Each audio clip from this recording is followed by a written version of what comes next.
Hola, mi nombre es Jamie Gualoto y el video que va a reproducirse se trata sobre el análisis de la covarianza a través de Excel mediante una base de datos. Entonces procederemos a abrir Excel. Ya aquí en Excel, previamente a esto, yo ya tenía una base de datos. Aquí está. Entonces vamos a analizar la covarianza con respecto a las variables que elegí, que es el peso y la altura de los niños de 5 a 12 años. Entonces aquí tengo 30 datos para analizar la covarianza. Vamos a analizar la covarianza con respecto al peso y la altura. Entonces ingresaremos a datos, análisis de datos. Entonces aquí seleccionamos lo que deseamos analizar, que es la covarianza. Aceptar. Muy bien, se nos abre una pestaña y nos pide en la entrada el rango de entrada, ¿no? Entonces aquí en el rango de entrada vamos a seleccionar las variables que vamos a analizar, que es la variable de peso y de altura. Entonces en el peso y en la altura, aceptar. Aquí en agrupar por, yo he seleccionado por columnas. En el rótulos en la primera fila es una opción que pues bien la pueden tomar o no. En la opción de salida, también denominada opción de respuesta, ¿no?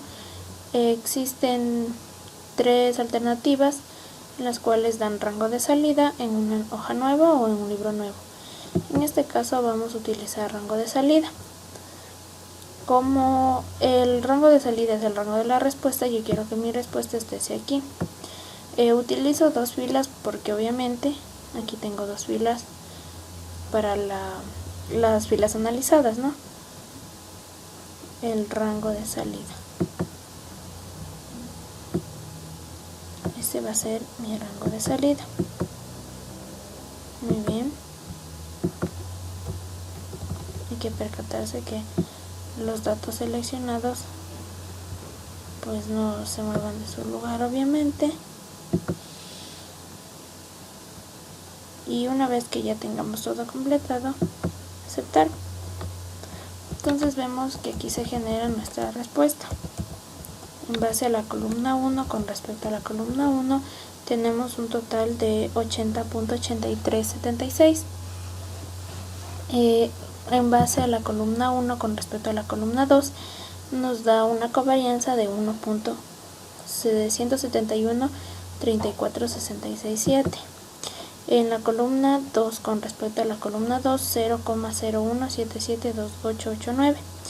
¿Qué quiere decir esto, no?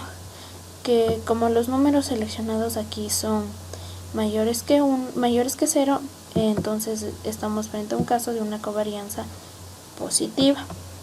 La covarianza positiva significa que todas las variables están conjuntamente relacionadas. Es decir, todas van hacia un mismo punto, ¿no? O sea, tienden a subir. Como por ejemplo aquí, un niño de 5 años, la variable del peso es 23,8, la de la altura 1,5. Entonces, mientras más va aumentando la edad, más va a pesar y obviamente más va a medir. Mientras más va creciendo, va aumentando. Es decir, una variable crece, la otra también. Sería una covarianza negativa si es que la una decreciera y la otra siguiera creciendo. Es decir, que un niño de 5 años pese 51.43 kilogramos, pero mida 1,5.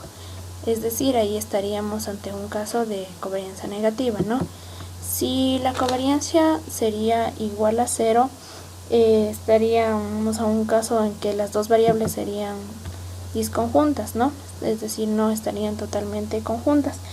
No existe una relación lineal entre las dos variables estudiadas. Ahí sería la variable aquí únicamente 0. Entonces aquí está nuestra respuesta.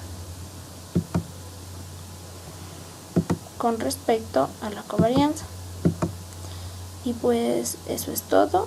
Muchas gracias.